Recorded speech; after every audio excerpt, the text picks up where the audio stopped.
પાંચ કેદાર. केदारं मध्यमं तुङ्गं तथा रुद्रालयं પ્રિયમ કલ્પમ च મહાદેવી સર્વ પાપ प्रणाशनं सर्वपाप प्रणाशनं. ભગવાન કેદારેશ્વર, મધ્ય મહેશ્વર, તુંગનાથ મહાદેવ, રુદ્રનાથ મહાદેવ અને કલ્પેશ્વર મહાદેવ, આ પાંચ હિમાલય પહાડના કેદાર છે.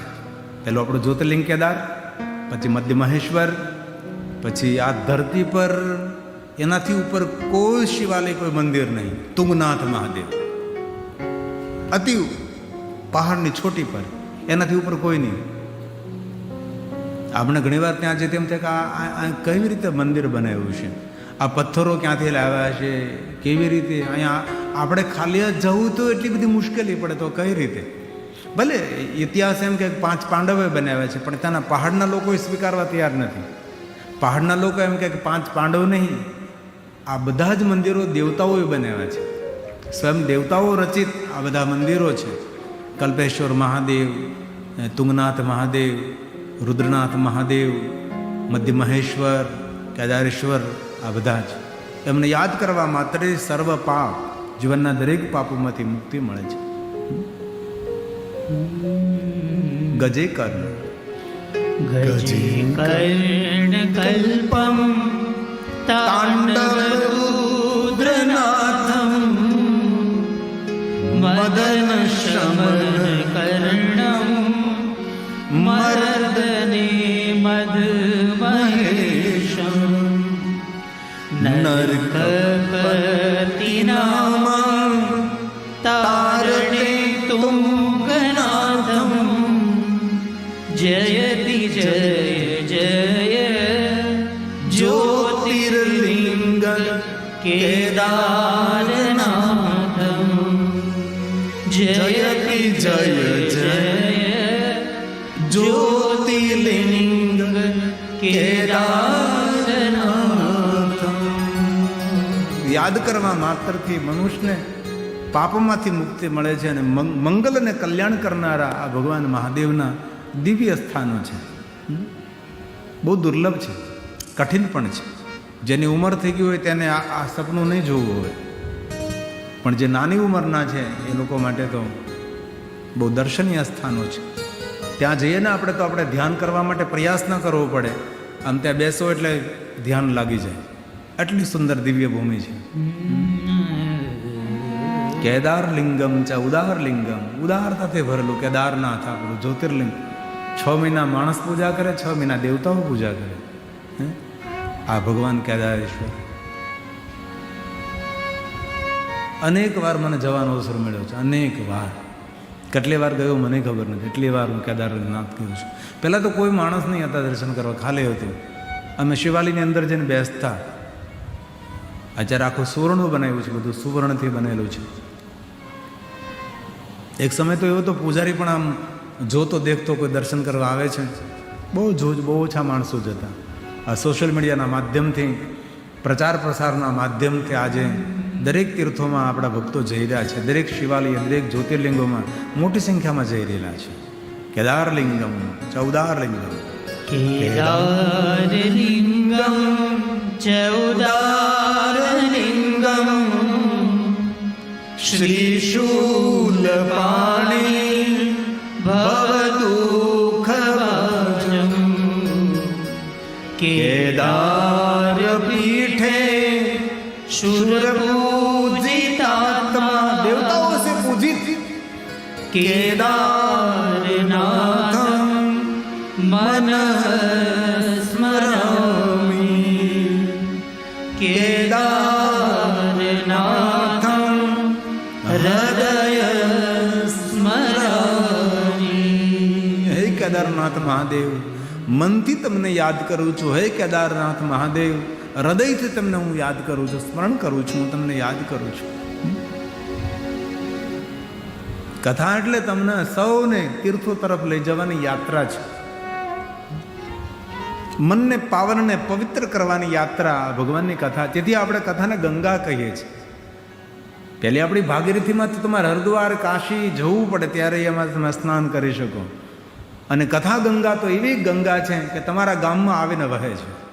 એ તો સ્નાન કરનારો ભૂલે, નાહનારો ભૂલે, અને ન આવી શકે તો ન જ આવી શકે. એવા ભગવાન મહાદેવ ગામડે ગામડે, શહેર શહેર, તીર્થો તીર્થોમાં બિરાજે છે. ભગવાન મહાદેવ રાગ પહાડી, પંચકેદાર,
મંદિરમાં તો શિવ પ્રતિષ્ઠા કરીએ, જીવન તો ત્યારે સફળ થશે હૃદયમાં શિવ પ્રતિષ્ઠા કરીએ.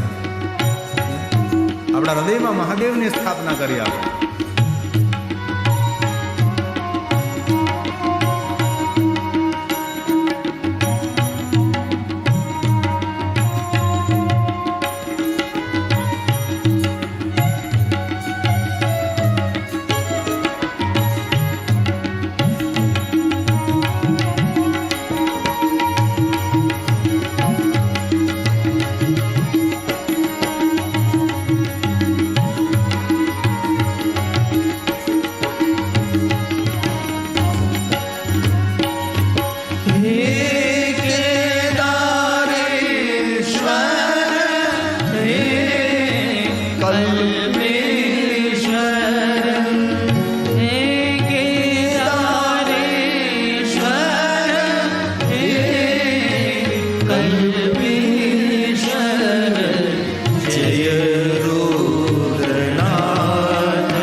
હે મધ્ય મહેશ્વર ઓમકારેશ્વર,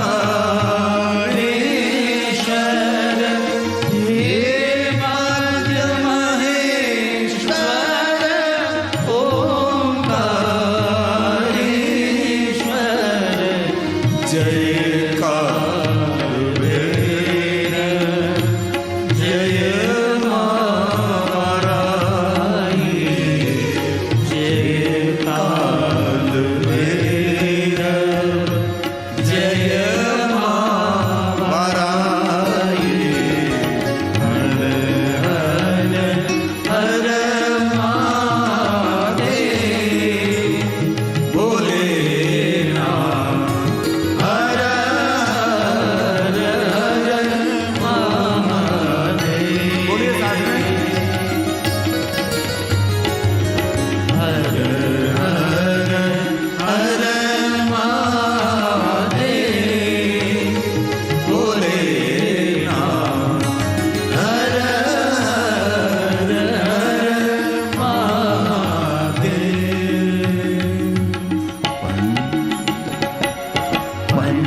તો જ્યાં જ્યાં શિવાલય હોય છે ત્યાં ત્યાં શિવાલયની આસપાસ કોઈ પણ જલાશય હોય, શિવ ગંગેતિ વિજ્ઞયમ શિવસ્ય વચનમ યથા, મહાદેવનું વચન છે કે શિવાલયની આસપાસ કોઈ વાવ કૂપ એ જલ સામાન્ય જલ નહીં, અને ગંગા જલ માનો.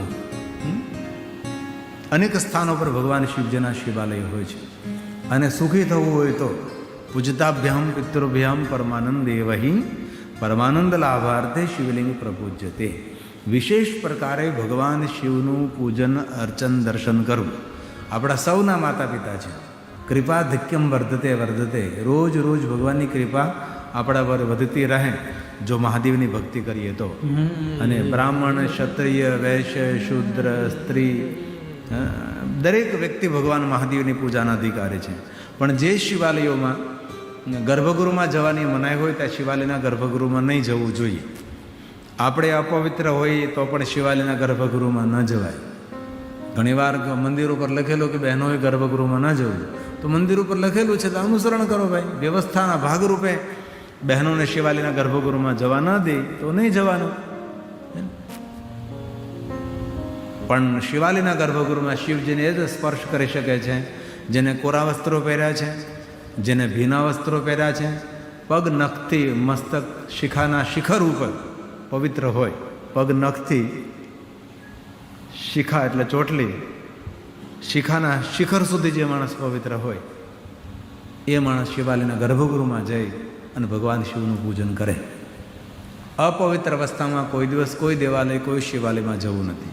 અને બહુ હૃદયથી કહું છું, જે ભગવાન શિવજીની પૂજા કરવાથી ફળ મળે છે એ જ મહાદેવનું દર્શન કરવા માત્રથી ફળ પ્રાપ્ત થાય છે. તેથી એક જ સરખું ફળ મળે છે. તેથી પવિત્ર હોય તો જરૂર આપણે દેવતાઓને સ્પર્શ કરીએ. અપવિત્ર અવસ્થામાં કોઈ પણ દેવમૂર્તિ ભગવાનને સ્પર્શ ન કરાય. તેથી દરેક માણસને ભગવાનની પૂજા કરવાનો અધિકાર છે. એવું પુરુષ કે સ્ત્રીનો કોઈ ભેદ નથી. કિમ બહુન કહેન મનુષ્ય, ભગવાને એમ કહ્યું કે દરેકને હું અધિકાર આપું છું, તો પછી નારીને મારી પૂજાનો અધિકાર શા માટે ન આપું? એ પ્રશ્નાર્થ છે. કેમ કિમ બહુન કૈન મનુષ્ય સ્ત્રીણા મપી તથા અન્યતઃ અધિકારોસ્તિ સર્વેષાં શિવલિંગાર્ચને દ્વિજા શિવલિંગાર્ચને દ્વિજા. દરેકને સંપૂર્ણ પૂર્ણ અધિકાર ભગવાન મહાદેવની પૂજાનો કહ્યો છે. આને અધિકાર છે, આને અધિકાર નથી એવું નથી, દરેકને છે. પણ પવિત્રતા આપણા સનાતનની એ પ્રધાનતા છે. એક શિવની પૂજા કરો, સૌ દેવતા પિતૃ તૃપ્ત થઈ જાય. જીવનમાં દરેક તૃપ્તિ મળે છે. તેથી ખાણીપીણીમાં પવિત્રતા રાખી, વ્યવહારને વિચારોમાં પવિત્રતા રાખી અને ખૂબ શિવની ભક્તિ આપણે કરીએ તો હું તમને કહું છું હૃદયથી કોઈને આગળ લાંબો હાથ કરવો ન પડે. ભગવાન બધી જ કૃપા કરે. એવું તમને સામર્થ્ય આપે ભગવાન કે તમારી સામે કોઈ લાંબો હાથ કરે, એવું ભગવાન સામર્થ્ય આપણને આપે. અને બહુ હૃદયથી કહું છું, માગો ને તો ભગવાનની પાસે માગજો. બાકી કોની પાસે માગવા જાવ? ભગવાનની પાસે માગવાનું. માણસનું આપેલું ખાલી થઈ જાય, ખૂટી જાય, પણ ભગવાનનું આપેલું એ કોઈ દી ખાલી થતું નથી.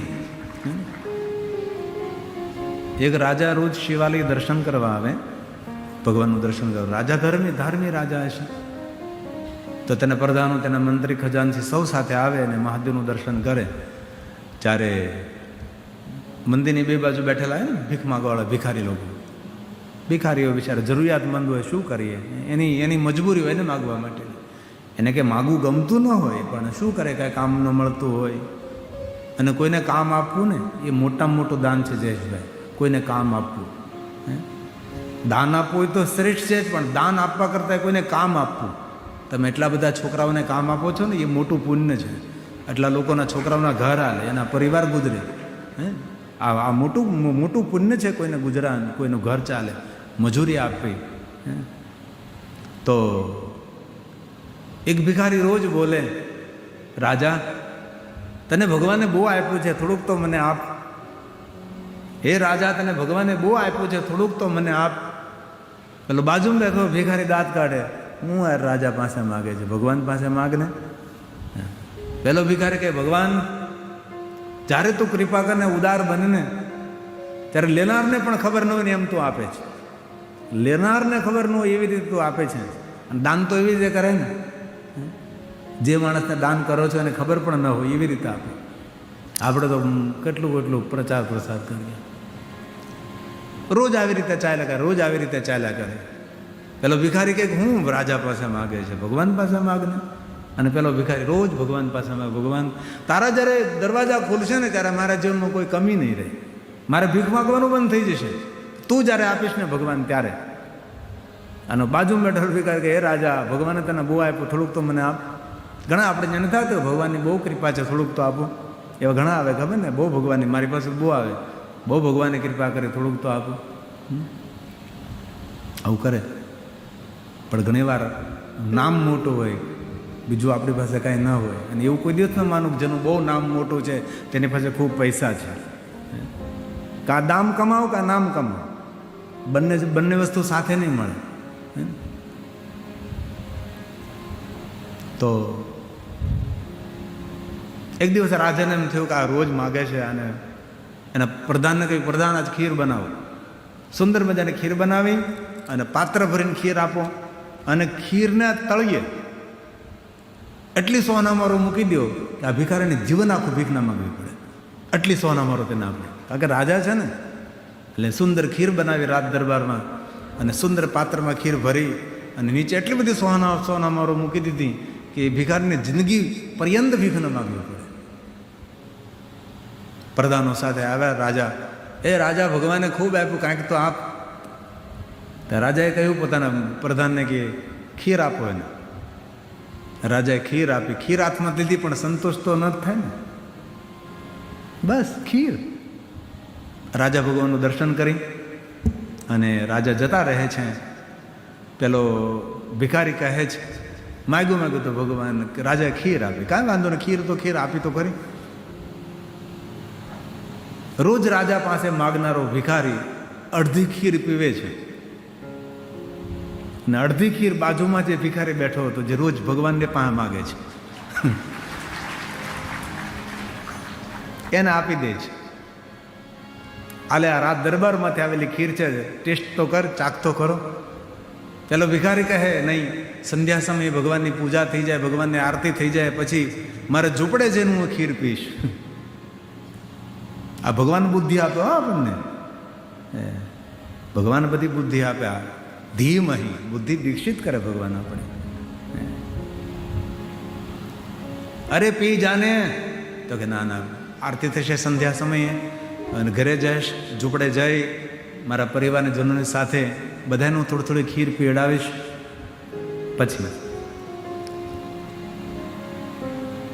ભગવાનની આરતી થઈ, પૂજા થઈ, દર્શન કરીને ખીરને એકદમ સુરક્ષિત લઈ પોતાના ઝૂંપડે ગયો.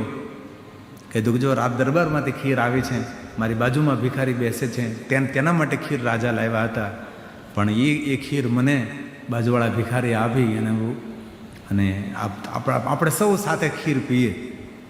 બધા ઘરનાને થોડી થોડી થોડી થોડી ખીર આપી છે. હવે ઝૂંપડામાં રહેનારા ભિખારી રાદરમાં બનેલી ખીર એટલી સ્વાદિષ્ટ ખીર લાગી અને બધાએ ખીર પીધી, પાત્ર ખાલી થયું. નીચેથી ખૂબો ભરીને સોનામરો નીકળે, ખૂબો ભરીને સોનામરો નીકળે. રાજા બીજે દિવસે આવ્યો તો એને એમ થયું કે આ ભિખારી આજ ભીખ માગવા નહીં બેઠો, એના ભિખારી આજે નીકળી ગયો હશે. અને એ જે ભિખારી રાજા પાસે માગતો હતો એ ભિખારી આમ નામ ત્યાં જ બેઠો છે. અને પેલો ભગવાન પાસે જે ભિખારી માગતો હતો સૂટ બૂટ કૂટમાં આવ્યો ભગવાનનું દર્શન કરવા માટે, સૂટ બૂટ કોટમાં આવ્યો. તેથી બહુ હૃદયથી કહું છું, માગો તો ભગવાનની આગળ માગો.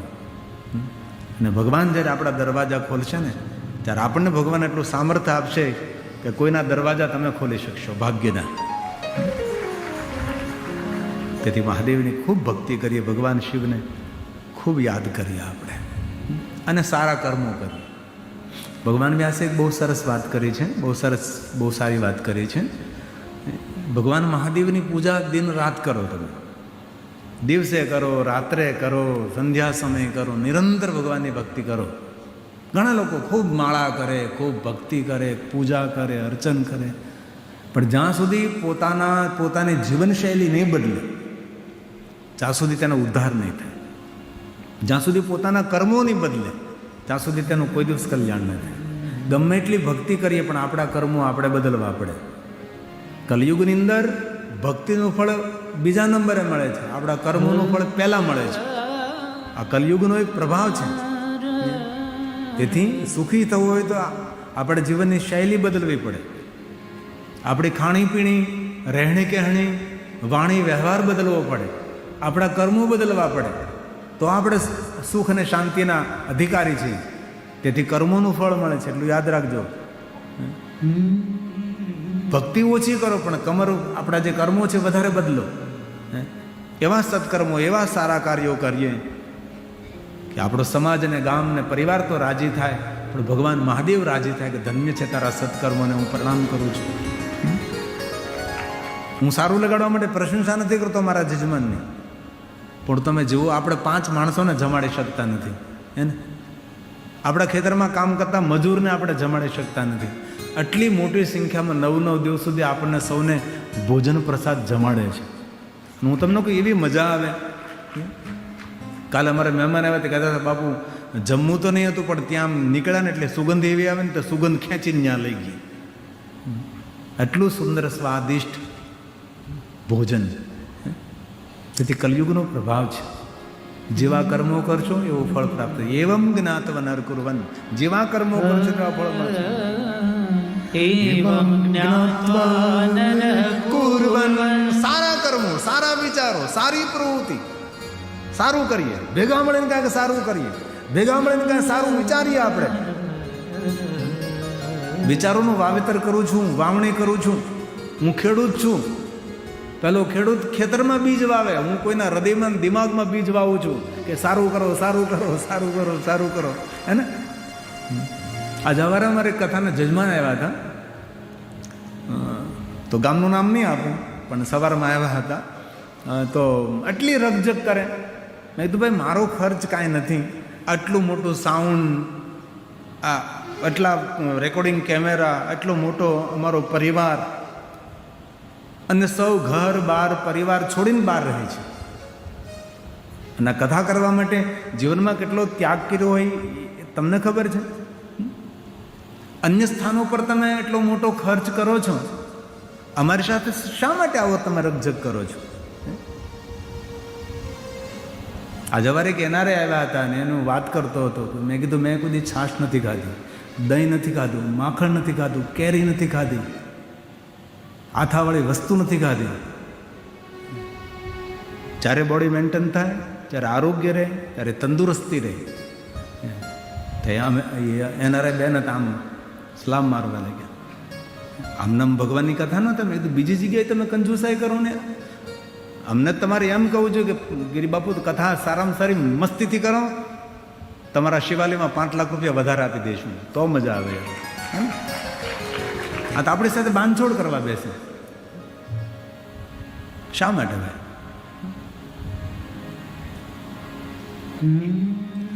અત્યારે જે તમને હૃદયમાં આનંદ અને પ્રસન્નતા મળી રહી છે, એવી પ્રસન્નતા કોઈ મોલમાં મળે, કોઈ માર્કેટમાં મળે, કોઈ જગ્યાએ સગા સંબંધીને ઘરે જાવ ત્યારે મળે? અરે આપણા ઘરમાં આપણે 3 કલાક હખણા નથી બેસતા. આ 3 કલાક તમે એક સ્થાન પર આમ ટટ્ટારથી બેસો છો.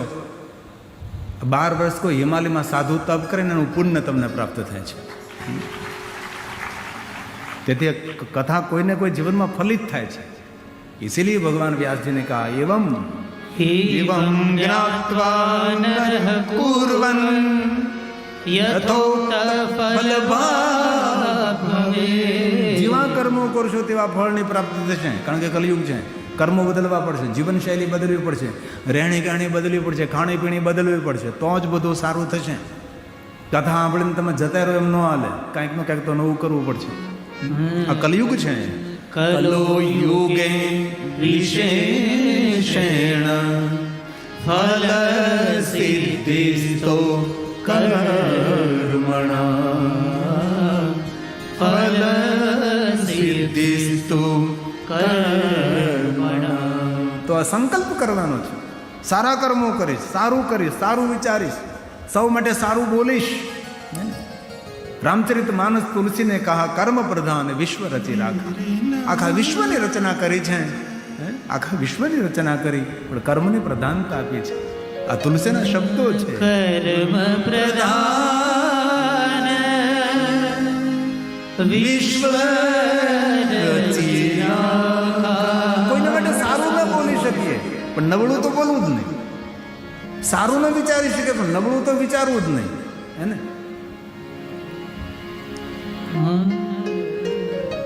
કેટલી સરસ સરસ વાતો ભગવાનની છે. દ્રઢ સંકલ્પ.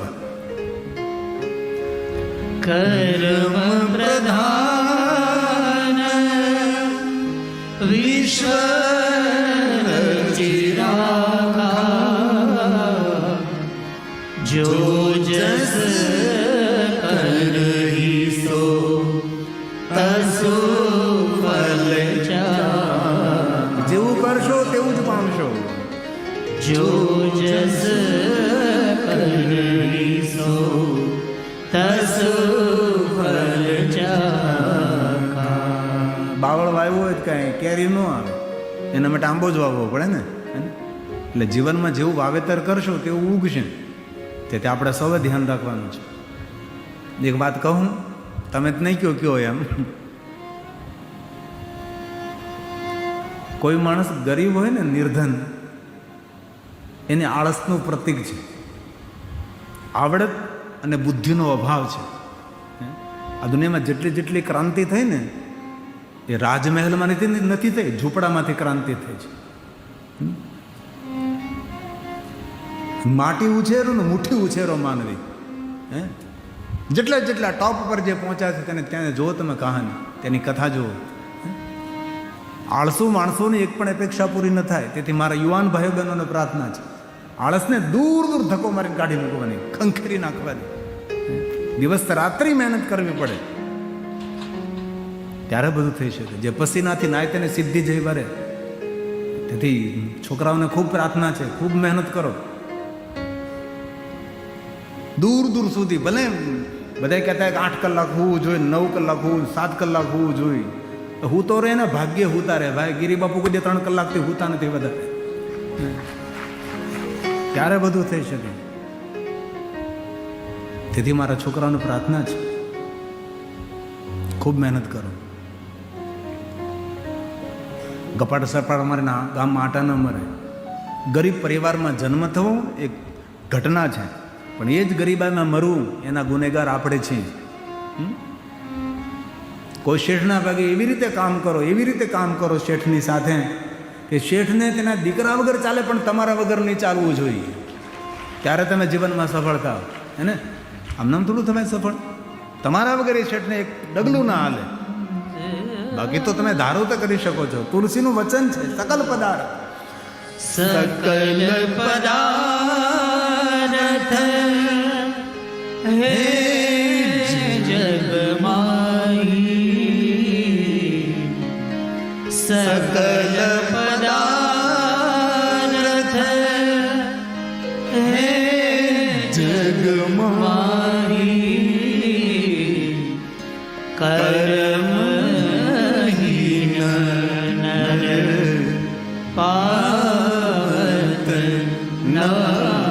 કામ કરે તેને કામ નહીં કરે તેને કાંઈ નહીં મળે. કર્મ નર પાવતન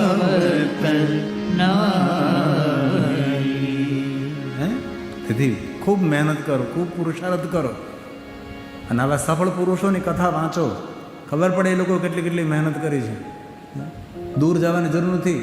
આપણા રિલાયન્સ કંપનીના ધીરુભાઈ, એને તમે જીવનશૈલી વાંચો.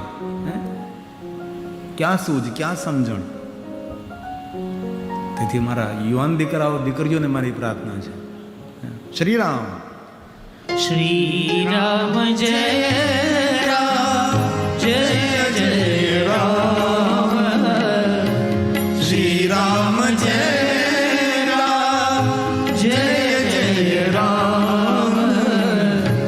શ્રી રામ જય રામ, જય જય રામ. બોલો બોલો. શ્રી રામ જય રામ, જય જય રામ. साथ में गाइए. શ્રી રામ જય રામ, જય જય રામ. श्री राम जय राम, जय जय राम. श्री राम जय राम, जय जय राम. श्री राम जय राम, जय जय राम. નમઃ शिवाय, नमः शिवाय, नमः शिवाय, नमः शिवाय. હર हर बोले नमः शिवाय. हर हर बोले नमः शिवाय. हर हर